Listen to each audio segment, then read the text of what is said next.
अस्मद्गुरुभ्यो नमः। श्रीशैलेशदयापात्रं धीभक्त्यादिगुणार्णवं यतीन्द्रप्रवणं वन्दे रम्यजामातरं मुनिं। लक्ष्मीनाथसमारम्भां नाथयामनमध्यमाम् अस्मदाचार्यपर्यन्तां वन्दे गुरुपरम्पराम्। यो नित्यम् अच्युतपदाम्बुजयुग्मरुक्मव्यामोहतस्तरितराणि धृणाय मेने अस्मद्गुरोर्भगवतोऽस्सदिगैकसिन्धो रामानुजस्य चरणौ शरणं प्रपद्ये। मातापिता युवतयस्तनया विभूतिः सर्वं यदेव नियमेन मदन्वयानाम्। आद्यस्य नः कुलपतेर्वकुलाभिरामं श्रीमत्पदङ्घ्रियुगलं प्रणमामि मूर्ध्ना। भूतं सरस्य महदाह्वय भट्टनाथ श्रीभक्तिसारकुलशेखर योगिवाहान्। भक्ताङ्घ्रिरेणुपरकाल यतीन्द्रमिश्रान् श्रीमत्पराङ्कुशमुनिं प्रणतोऽस्मि नित्यम्। शुक्लाम्बरधरं विष्णुं शशिवर्णं चतुर्भुजं प्रसन्नवदनं ध्यायेत् सर्वविघ्नोपशान्तये। यस्यद्विरतवक्त्राद्याः पारिषद्याः परश्शतं विघ्नं निघ्नन्ति सततं विश्वक्सेनन्दमाश्रये। व्यासं वसिष्ठनप्तारं शक्तेः पौत्रमकल्मषं पराशरात्मजं वन्दे शुकतातं तपोनिधिम्।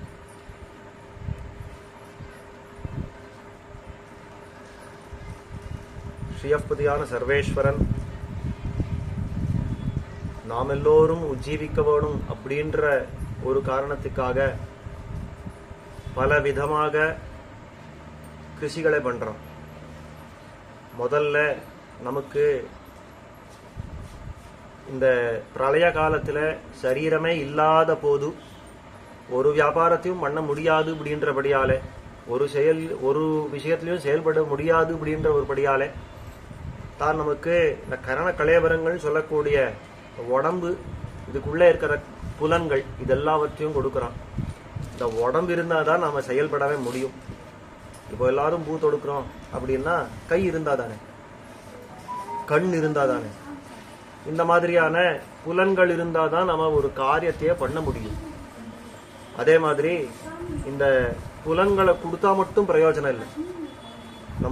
நம் வீட்டுக்கு ஏதான சில பொருள்களை கொண்டுறோம், டிவி, வாஷிங் மிஷின் அப்படின்னு கொண்டுறோம். அது எப்படி உபயோகம் படுத்தணும்னே தெரியாம அதை கொண்டு சும்மா வச்சு பிரயோஜனம் இல்லை. அப்போ அதை எப்படி பயன்படுத்தணும், அது எதுக்காக பயன்படுறது, எப்படி அதை உபயோகப்படுத்தணும் அப்படின்னு சொல்றதுக்காக ஒரு கிரந்தத்தை வச்சுண்டு மேனுவல் அப்படின்னு அதை வச்சு நம்ம எல்லாம் பார்க்கிறோமே. அந்த மாதிரி இந்த சரீரத்தை எதுக்காக கொடுக்கப்பட்டிருக்கிறது, இந்த சரீரத்தை எப்படி சத்விநியோகம் கொள்ள வேணும் அப்படின்னு காட்டுறதுக்காக தான் சாஸ்திரங்களையும் பிரவர்த்திப்பித்தான். அதே சாஸ்திரங்களை எல்லாம் பிரவர்த்தனம் பண்றதுக்கு ரிஷிகளையும் தான் அவதரிப்பித்தான். இது முன்னாடி தானும் வந்து அவதரிச்சான். அதாவது தகப்பனார் உட்கார்ந்து ஒரு பிள்ளைக்கு நீ சந்தியாவந்தனம் பண்ணு, நீ சந்தியாவந்தனம் பண்ணு அப்படின்னு சொல்லிட்டே இருந்தாராம். ஆனா என்ன பண்ணாலும் அந்த பிள்ளையானது சந்தியாவந்தனம் பண்ண பாடா தெரியல. இவர் திட்டுறார், வெய்றார், எல்லாம் பண்றார், என்ன பண்ணாலும் அது பிள்ளை சந்தியாவந்தனமே பண்ண மாட்டேன்றது. பக்கத்துல இருந்தவரை பார்த்து இவர் புலம்புனாராம். தகப்பனாரானவர் 5 லட்சம் கொடுத்து பெரிய கல்யாணம் மாட்ட இந்த உபநயனம் எல்லாம் பண்ணி வச்சேன், இந்த பிள்ளையானா சந்தியாவந்தனத்தை ஒரு வேளையாலும் பண்ணவே மாட்டேன்றது, நானும் சொல்லி சொல்லி பார்க்கறேன், என்ன பண்றதுன்னு தெரியல அப்படின்னு அந்த தகப்பனார்.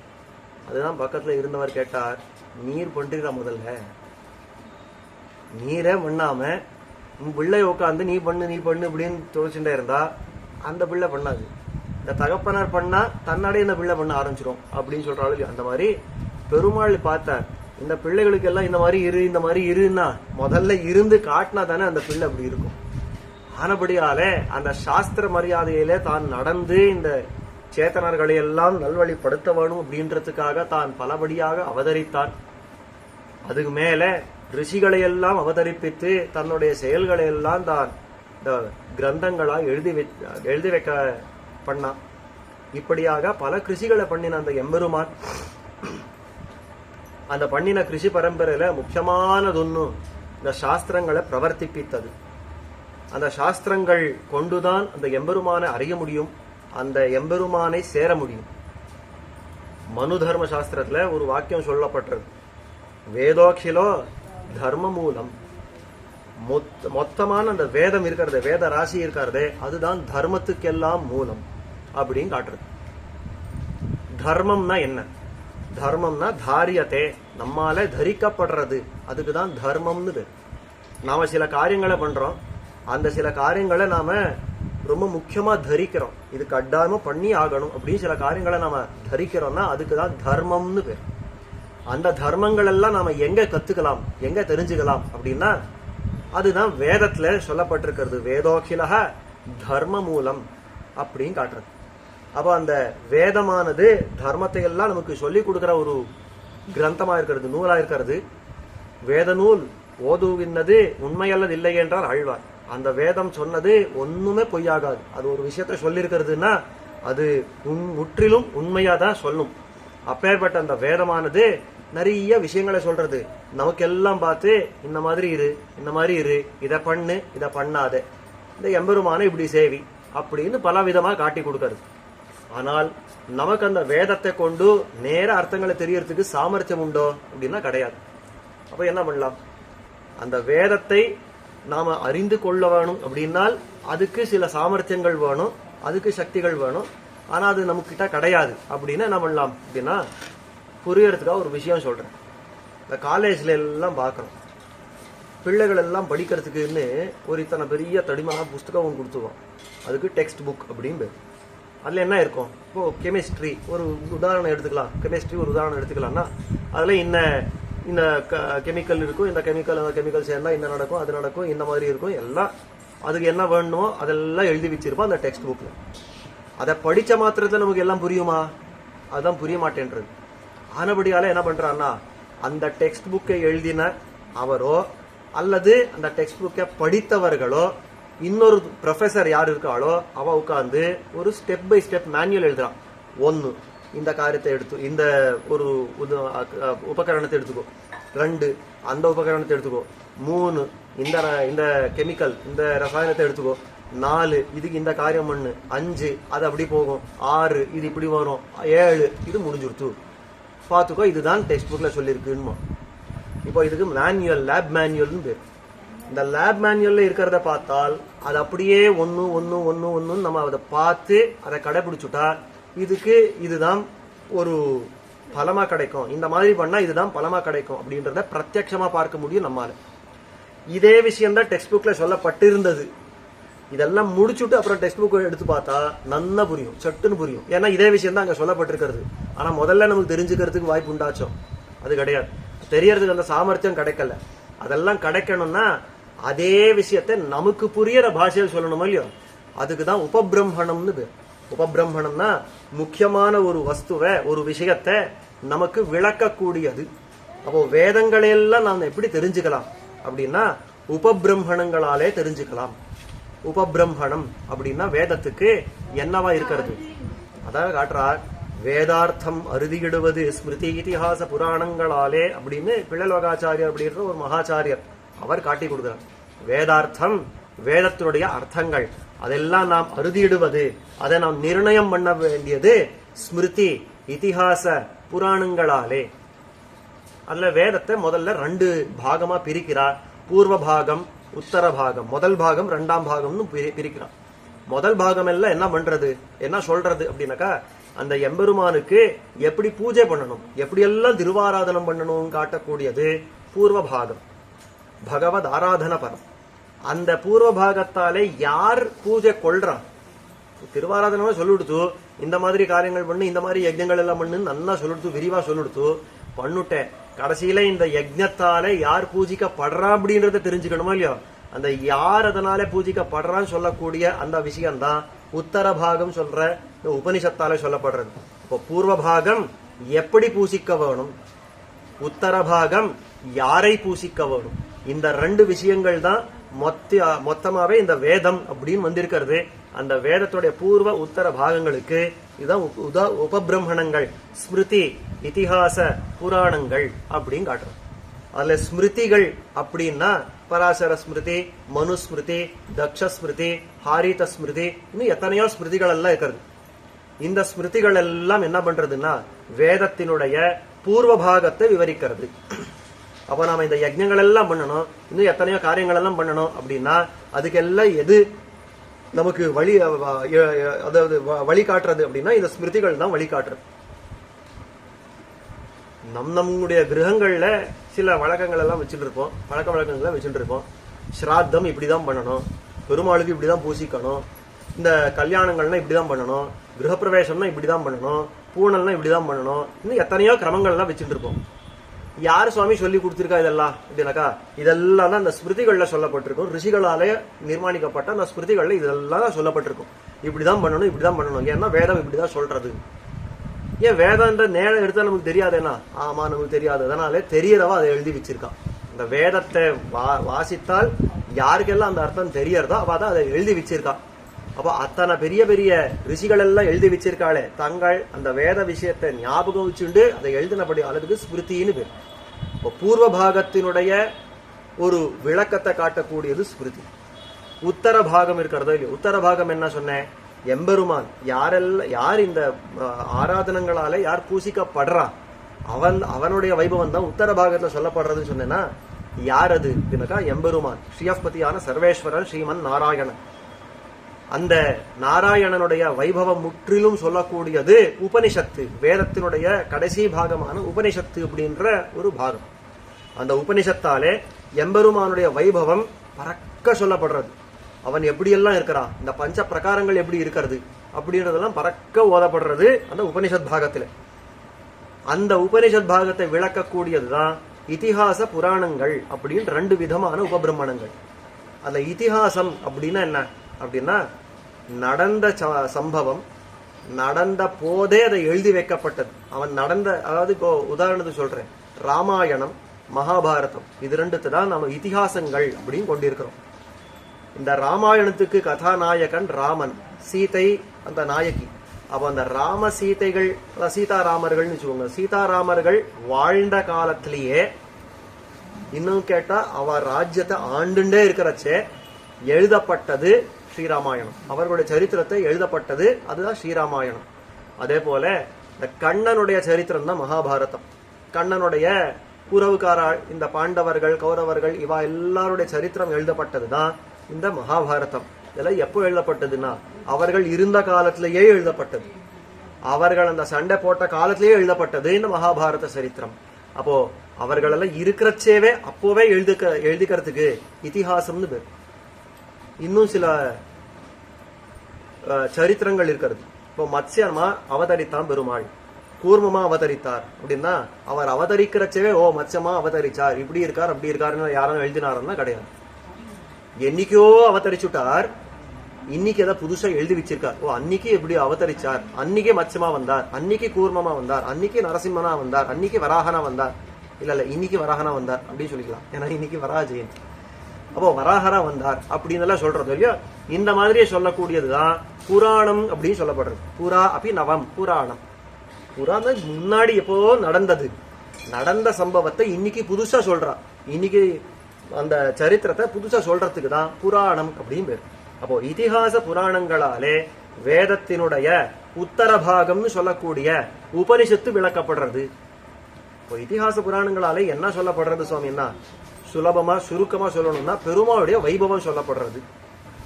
அந்த பெருமாளுடைய வைபவம் சொல்லப்படுற புராணங்கள் இதிகாசங்கள் அப்படின்னா ஸ்ரீராமாயணம் மகாபாரதம் 2 பார்த்தோமா, அது இப்போதைக்கு விஷயம் இல்லை. இப்போ நாம எடுத்துட்டு இருக்கிறது கையில புராணம் அப்படின்னு விஷயம். அவ அந்த புராணம் அப்படின்னா அது 18 பெரிய புராணங்களா விபஜிக்கப்பட்டிருக்கிறது. 18 புராணங்கள் உண்டு. அதுல சாத்விக ராஜச தாமச புராணங்கள்னு 3 வகை. 6 புராணங்கள் சாத்விகங்கள், 6 புராணங்கள் ராஜசங்கள், 6 புராணங்கள் தாமசங்கள் அப்படி சொல்லப்படுறது. அதுல ராஜச தாமச புராணங்கள் என்ன அப்படின்னாக்கா, பிரம்மா இதெல்லா 18 புராணங்களையும் பிரவர்த்தனம் பண்ணினது பிரம்மா. அந்த பிரம்மாவுக்கு சத்தம் தலைவோங்கி நிக்கிற காலத்துல அவர் சொன்ன வார்த்தைகள் எல்லாம் சாத்விக புராணங்கள் அப்படின்னு கொள்ளப்பட்டது. அந்த பிரம்மாவுக்கே ரஜஸ் தலையெடுத்த போது அவர் சொன்ன வாக்கியங்களுக்கு எல்லாம் ராஜச புராணங்கள் அப்படின்னு பேர் சூட்டப்பட்டது. கடைசியில அவருக்கு தமசு ஏறிட்ட காலத்துல அவர் சொன்ன விஷயங்கள் என்னவோ அந்த புராணங்களுக்கு தாமச புராணங்கள் அப்படின்னு பேரு. அப்ப இந்த சாத்விக ராஜச தாமச புராணங்கள்னு பாக்குறச்சவே ராஜச தாமச புராணங்கள்ல கொஞ்சம் வழி தவறத்துக்கும் நமக்கு வாய்ப்பு உண்டு. ஏன்னா ராஜச குணம் தாமச குணம் அங்க கலசி இருக்கிறபடியாரு. ஆனா இந்த சாத்விக புராணங்கள் இருக்கிறதே அதுல முற்றிலும் இந்த சத்வகுணத்தையே அவலம்பித்து சொல்லியிருக்கிற விஷயமானபடியாலே நமக்கு எல்லாருக்கும் இது ரொம்ப முக்கியமாக அது கருதப்படுறது இந்த சாத்விக புராணங்கள். அந்த சாத்விக புராணங்கள் 6ல நமக்கு இப்பொழுதுக்கு விஷயமா இருக்கிறது விஷ்ணு புராணம், ஸ்ரீ விஷ்ணு புராணம் அப்படின்ற ஒரு புராணம். இந்த விஷ்ணு புராணம் அப்படின்னாலேயே மிக பெருமை வாய்ந்த ஒரு புராணம். அதாவது நம்முடைய ஸ்ரீ சம்பிரதாயத்துல இந்த விஷ்ணு புராணத்துக்கு ஒரு பெரிய இடம் உண்டு. சொல்றது ஒன்னு வழக்கம். வேதேஷு பௌருஷம் சூக்தம், தர்மசாஸ்திரேஷு மானவம், பாரதே பகவத்கீதா, புராணேஷு ச வைஷ்ணவம்னு ஒரு வச்சனம். அது என்ன சொல்றதுன்னா, வேதம் மொத்தத்தையும் எடுத்துக்கோங்க, அதெல்லாம் புழிஞ்சு சாரமா எடுத்துட்டா அந்த சாரம் என்னவா இருக்கும்? புருஷ சூக்தம் அப்படின்ற ஒரு சூக்தம். அந்த புருஷ சூக்தமானது 4 வேதத்திலும் சொல்லப்பட்டிருக்கிறது. ரொம்ப முக்கியமான ஒரு பாகம் அதுதான் புருஷ சூக்தம். எம்பெருமானுடைய வைபவங்களை பறக்க சொல்லக்கூடிய ஒரு சூக்தம். வேதேஷு பௌருஷம் சூக்தம். அதே மாதிரி தர்மசாஸ்திரேஷு மானவம். எத்தனையோ தர்மசாஸ்திரங்கள் உண்டு, ஆனா அந்த தர்மசாஸ்திரங்கள் எல்லாம் மிகச்சிறந்தது அப்படின்னு இருந்தால் அது மானவ தர்மசாஸ்திரம், அதாவது மனு தர்மசாஸ்திரம். கேட்கறச்சவே நமக்கு கொஞ்சம் வியப்பா இருக்கும். சுவாமி, இன்னைக்கு அந்த மனு தர்மசாஸ்திரத்தை விரோதிக்கிறதுக்கு தான் மொத்தம் பெரிய ஒரு கூட்டமே நிக்கிறது அப்படின்னு கேள்விப்படுறோம். ஐயா, சாஸ்திரம் வேற ஏதாவது நம்புங்க, மனு தர்மசாஸ்திரத்தை மட்டும் நம்பாதீங்கன்னு கூச்சலிடுறதுக்கு ஒரு கூட்டம் நிக்கிறதோ இல்லையோ. அப்படியெல்லாம் கொள்ளவேல நம்முடைய ஆச்சாரியர்கள் பரமஸ்பஷ்டமா காட்டுறார். தர்மசாஸ்திரம்னாலேயே மிக முக்கியமானது மனு தர்மசாஸ்திரம். எத்தனை முக்கியம்னா, வேதமே கொண்டாடுறது இந்த மனு பகவானுடைய வைபவத்தை. மனு எதை சொன்னாரோ அதுனுக்கு மருந்து, அதை நீ பின்பற்றினால்தான் உனக்கு மேல்கொண்டு உஜ்ஜீவனமே அப்படின்னு காட்டுறது வேதம். அந்த அளவுக்கு அந்த மனு தர்மசாஸ்திரத்துக்கு உண்டான வைபவம். அப்போ வேதேஷு பௌருஷம் சூக்தம், தர்மசாஸ்திரேஷு மானவம், பாரதே பகவத்கீதா, மகாபாரதம் இருக்கிறது. 1.25 லட்சம் ஸ்லோகங்கள். ஒருத்தர் சொன்னா, சுவாமி நான் பாராயணம் பண்றேன், நான் ஒன்னும் கதையில சொல்லல, வருமே பாராயணம் பண்றேன்னாலேயே அதுக்கே ஆகும் சுவாமி, 1 வருஷம் ஆகும். அந்த பாராயணத்தை சும்மா பண்ணாலே 1 வருஷம் ஆகும் அப்படின்ற மாதிரி இருக்கக்கூடிய கிரந்தம். 1.25 லட்சம், 1 இல்ல 2 இல்ல ஸ்லோகங்கள். அத்தனை ஸ்லோகங்கள் இருக்கக்கூடிய அந்த மகாபாரதத்துல எத்தனையோ சரித்திரங்கள் சொல்லப்படுறது. அந்த கதை இந்த கதை, அந்த சரணாகதி இந்த சரணாகதி, அந்த ரிஷி இவருக்கு இதை சொன்னார், இந்த ரிஷி அவருக்கு அந்த கதை சொன்னார் அப்படின்னு எத்தனையோ விஷயங்கள் சொல்லப்படுறது, எத்தனையோ தர்மங்கள் சொல்லப்படுறது. இன்னும் கேட்டா மகாபாரதத்துல இல்லாத விஷயமே கிடையாது. யதிஹாஸ்தி ததன்யத்ரா என்னேஹாஸ்தி நதத்வச்சித் அப்படின்னு ஒரு வார்த்தை இந்த மகாபாரதத்துல இருக்கிறதா வேற இடத்துல தேட அவசியம் இல்லை. இந்த மகாபாரதத்துல இல்லையா வேற இடத்துல தேட அவசியம் இல்லைன்னு ஒருத்தர். புரியலையா சுவாமின்னா? இந்த மகாபாரதத்துல இருந்தால் வேற இடத்துல தேட அவசியம் இல்லை, ஏன்னா கட்டாயமா இருக்கும். ஏதோ ஒரு இடத்துல இருக்கவே இந்த மகாபாரதத்துல இருக்கு. யதிஹாஸ்தி ததன்யத்ரா இருக்கு. இன்னொன்னு, இந்த மகாபாரதத்துல இல்லையா வேற எந்த தர்மசாஸ்திரத்திலும் இருக்காது, வேற எந்த சாஸ்திர கிரந்தத்திலையும் அது எழுதப்படாது. ஆனபடியால தேடி பிரயோஜனம் இல்லை அப்படின்ட்டு எது என்னே ஹாஸ்தி நதத்வச்சித் அப்படின்னு. அந்த மாதிரி இருக்கக்கூடிய இந்த மகாபாரதத்தினுடைய வைபவத்தை பாக்குறச்சே அந்த மகாபாரதம் 1.25 லட்சம் ஸ்லோகங்கள் பிரிசா இருக்கிறது. அதெல்லாம் கொஞ்சம் இது திரட்டி பால் எடுக்கிற மாதிரி கொஞ்சம் சுண்டா காய்ச்சி அது ஜலத்தை எல்லாம் ஆவியாக்க வச்சுட்டு கடைசியில திரட்டி பால் எடுக்கிறாள். அந்த மாதிரி மகாபாரதத்தை திரட்டினா என்ன கிடைக்கும் சுவாமி? என்ன ஒருத்தர் சொன்னா, அதுதான் பகவத்கீதை. 2 அத்தியாயங்கள் கிடைக்கும். பகவத்கீதைன்றது ஒண்ணு, விஷ்ணு சஹஸ்ரநாம அத்தியாயம் அப்படின்றது ஒண்ணு. அல்ல பகவத்கீதா, பாரதே பகவத்கீதா. அந்த எம்பெருமான் தன்னுடைய சோதிவாய் திறந்து அந்த வார்த்தைகள் எல்லாம் அருளி செய்தானோ இல்லையோ அந்த பகவத்கீதையானது, அதுக்கு கீதோபனிஷத் அப்படின்னு பேர் வச்சிருக்கா நம்முடைய பெரியவர்கள். இந்த ஈஷாவாசிய உபனிஷத்து, கேனோபனிஷத்து, கட்டோபனிஷத்து, பிரஷ்னோபனிஷத்து அப்படின்னு உபனிஷத்துடைய பேர் சொல்ற மாதிரி இந்த பகவத்கீதைக்கே கீதோபனிஷத்துன்னு பேர் வச்சிருக்கா. அப்ப உபனிஷத்துக்களுடைய சாரமா இருக்கக்கூடியதா இந்த பகவத்கீதை அப்படின்னு சொல்லப்படுறது. அப்போ பாரதத்துக்கு எல்லாம் ரொம்ப முக்கியமான கட்டம் இந்த பகவத்கீதை. அந்த மாதிரி புராணங்கள் 18ன்னு எடுத்தா அதுல ராஜாவா திகழக்கூடியது, இந்த ராஜ புராணமா திகழக்கூடியது இது அப்படின்னா அதுதான் புராணேஷுச்ச வைஷ்ணவம்னு. இந்த விஷ்ணு புராணம் தான் ஒரு நாயக மணியாக திகழக்கூடியது புராணங்கள்ல. இதெல்லாம் இதோடைய வைபவத்தை எல்லாம் பார்த்துதான் ஆளவந்தார் அப்படின்ற ஒரு மகாச்சாரியார் அவர் தன்னுடைய ஸ்தோத்திர ரத்னத்துல மத்த எந்த புராணத்துக்கும் இத்திஹாசத்துக்கும் இந்த வைபவம் கிடையாது, இந்த ஒரு விஷ்ணு புராணத்தை பத்தி தான் எழுதி வைக்கிறார். தத்வேன யஸ் சிதச்சிதீஸ்வர தத்ஸ்வபாவ போகாபவர்க ததுபாய கதீருதாரஹ சந்தர்ஷயன் நிரமிமீத புராண ரத்னம் தஸ்மை நமோ முனிவராய பராசராய அப்படின்ற ஒரு ஸ்லோகம். அந்த பராசர முனிவருக்கு நான் வணங்குறேன். யார் எப்பேற்பட்டவர் அவர் அப்படின்னாக்கா, யஹா தத்வேன சிதச்சிதீஸ்வர தத் ஸ்வபாவ போகாபவர்க ததுபாய கதீர் உதாரஹ சந்தர்சயன் நிரமிமீத அப்படின்னு காட்டுறது.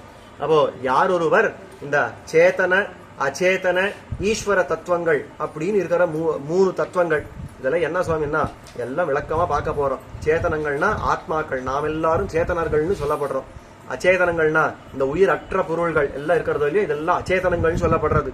ஈஸ்வரன் இது ரெண்டத்தையும் நியமிக்க கூடியவன் எம்பெருமான் பெருமாள், அவருக்கு தான் ஈஸ்வரன் பேர். அப்போ சேதன அச்சேதன ஈஸ்வரர்கள் அப்படின்னு சொல்லப்படுற இந்த மூணு வகையான இந்த தத்துவங்கள் இருக்கிறது. தத்துவம்னா உண்மை பொருள். இந்த மூணு பொருள் இருக்கிறதே, இந்த மூணு பொருள்கள் பத்தியும் யாரொருவர் உள்ளதை உள்ளபடியே உரைத்தாரோ, அதை சொல்றதுக்காக ஒரு பெரிய புராணத்தையே உண்டாக்கினாரோ, அதாவது அதுக்கு மேல இந்த சேத்தனர்கள் எல்லாம் இருக்கிறா, இவர்களுக்கு எது புருஷார்த்தமா இருக்கணும், அந்த புருஷார்த்தத்துக்கு எது வழியா இருக்கணும், எது உபாயமா இருக்கணும், எது அவர்களுக்கு பின்பற்றக்கூடிய வழி அப்படின்றதெல்லாம் ரொம்ப நல்லா ஸ்பஷ்டமா காட்டியிருக்காரு இந்த விஷ்ணு புராணத்துல. அதெல்லாமே உட்கொண்டிருக்கிறது இந்த விஷ்ணு புராணம். ஆனபடியாலே தத்வேனயஷ்சித சிதீஸ்வர தத் ஸ்வபாவ போகாபவர்க, போகம்னா இந்த லோகத்தில் வாழ்க்கை, அபவர்க்கம்னா மோட்சம், இந்த எல்லா புருஷார்த்தங்களுக்கும் வழிய வகுத்து கொடுத்திருக்கார் பராசர மகர்ஷி. அதை சொல்றது போகாபவர்க தது உபாய கதி உதாரஹ, உதாரரான வள்ளலான அந்த மகர்ஷி பராசர மகர்ஷி அவர் நமக்கு சந்தர்சயன், நமக்கு நன்னா காட்டி கொடுத்து நிரமிமீத புராண ரத்னம், இந்த புராண ரத்னமான இந்த விஷ்ணு புராணத்தை நிர்மாணம் பண்ணாரே, அப்பேற்பட்ட பராசர முனிவருக்கு நான் வணங்குறேன் அப்படின்னு சொல்லக்கூடிய வார்த்தை. அவங்க காட்டுறச்ச அந்த விஷ்ணு புராணம் அப்படின்றத என்னவா காட்டினார், வைஷ்ணவம் புராணம்னு காட்டல, புராண ரத்னம்னு காட்டுறார். எத்தனையோ புராணங்கள் இருக்கிறது, அதுல முக்கியமான ரத்னமான புராணம் இந்த விஷ்ணு புராணம் அப்படின்னு சொல்லப்படுறது. அந்த விஷ்ணு புராணத்துக்கு உண்டான வைபவத்தை எல்லாம் பார்க்கிறோம்.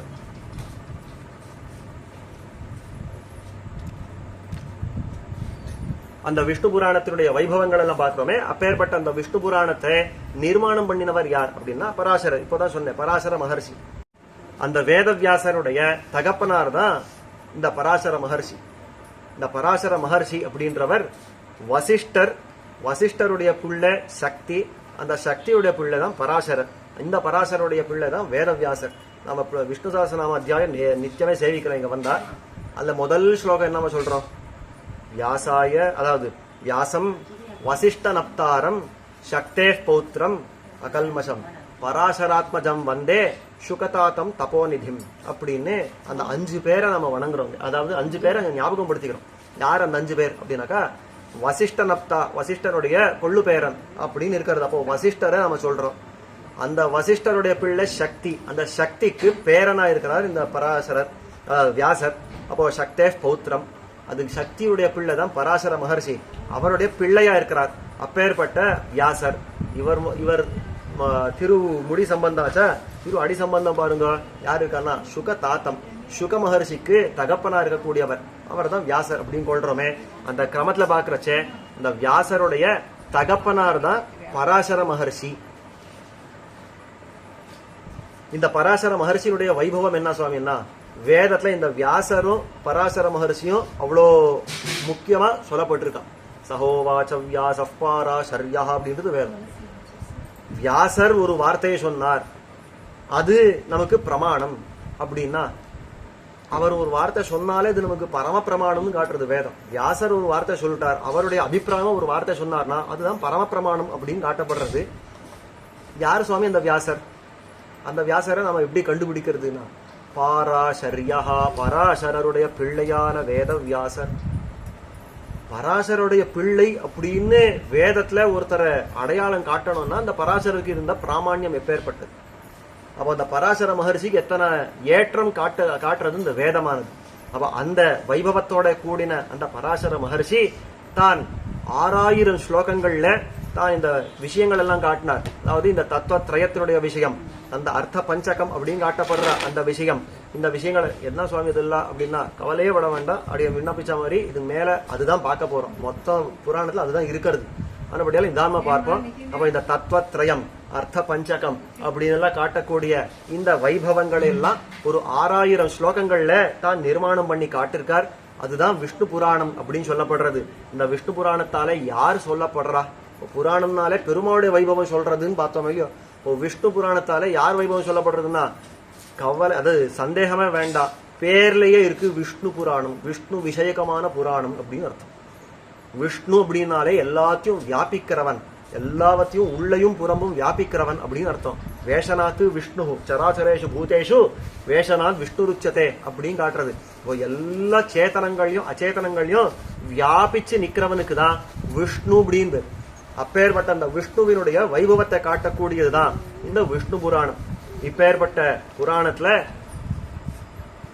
எப்படி விஷயங்கள் பிரஸ்தாவிக்கப்பட்டிருக்கிறதுனா, மைத்ரேயர் அப்படின்ற ஒரு சிஷ்யர், அந்த பராசர மகர்ஷி இப்ப சொன்னேனே, இந்த பராசர மகர்ஷியுடைய சிஷ்யர்கள் அநேகர்கள். அந்த சிஷ்யர்களுக்குள்ளே ஒரு சிஷ்யர் மைத்ரேயர் அப்படின்னு பேர் அவருக்கு.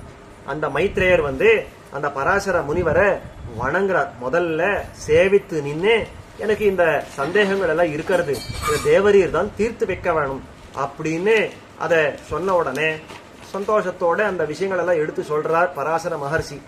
அந்த ஒரு கேள்விக்கு உண்டான பதில் தான் இந்த மொத்தம் புராணமே. ஆரம்பத்துல ஒரு கேள்வி கேட்கிறார், எந்த ஒரு வஸ்துவால இந்த ஜகத்தெல்லாம் ஆக்கப்பட்டிருக்கிறது, யார் இந்த ஜகத்தை உண்டாக்கினா அப்படின்னு எல்லாம் வரிசையா அந்த கேள்விகள் எல்லாம் கேட்கிறார். அந்த கேள்விகளுக்கு பதிலா வரக்கூடியதுதான் மொத்தம் இந்த விஷ்ணு புராணம்.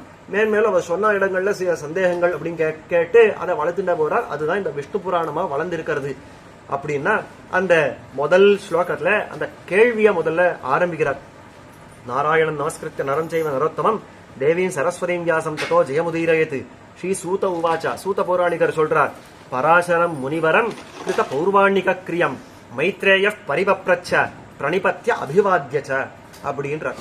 இது இந்த ஸ்லோகத்துக்கு அர்த்தம் என்னன்றதை நாளைக்கு பார்க்கலாம். இப்பொழுதைக்கு இதுக்கு பதார்த்தத்தை மட்டும், அதாவது ஒரு பல உரையை மட்டும் சொல்றேன். பராசரம் முனிவரம், முனிவரரான அதாவது சிரேஷ்டரான இந்த பராசரரை மைத்ரேய, இந்த மைத்ரேயரானவர், சிஷ்யனான மைத்ரேயரானவர் பரிபப்ரச்ச பரிப்பிரஷ்னம் பண்ணினார், நன்கு கேள்வி கேட்டார். எப்பேற்பட்ட பராசரரை கேள்வி கேட்டார் அப்படின்னா, கிருத பௌர்வாணிக கிரியம் பராசரம், பூர்வாணிக கிரியைகள், அதாவது கார்த்தால எழுந்து பண்ண வேண்டிய அந்த கடமைகள் எல்லாம் செய்து முடித்தவரான அந்த பராசரரை இந்த மைத்ரேயர் பரிப்பிரஷ்னம் பண்ணினார், நன்கு கேள்வி கேட்டார். எப்படி கேட்டார்னா, பிரணிபத்ய அபிவாத்யச்ச, நன்ன விழுந்து சேவித்து அவரை அபிவாதனம் பண்ணி இந்த கேள்விகளை கேட்டார் அப்படின்றார். அப்படின்னா என்ன, விழுந்து சேவிக்கிறதுன்னு என்ன, அபிவாதனம் பண்றதுன்னு என்ன, ஏன் விழுந்து சேவிச்சு கேட்டார், என்ன கேட்டார், எல்லா விஷயத்தையும் நாளைய தினம் பார்க்க பிராப்தம். ஸ்ரீமதே ராமானுஜாய நமஹ. எல்லாரும் திரளாக இந்த விஷ்ணு புராணத்துக்கு முன்னாடி இந்த காஞ்சி மகாத்மத்தை எப்படி கேட்டீங்களோ அப்படியே திரளாக வந்திருந்து அதை சிறப்பிக்க வேணும்ன்ற பிரார்த்தனையோட இதை தொடங்குற. ஆச்சாரியனுடைய அனுகிரகம் இதுக்கு பரிபூர்ணமா இருக்க வேணும். அந்த ஆச்சாரியன் தான் இதை பூர்த்தியா தலை கட்டி கொடுக்கணும், இது பூர்த்தி பரியந்தமா இது போகணும் அப்படின்ற ஒரு பிரார்த்தனையோட தொடங்குறேன். முக்கியமாக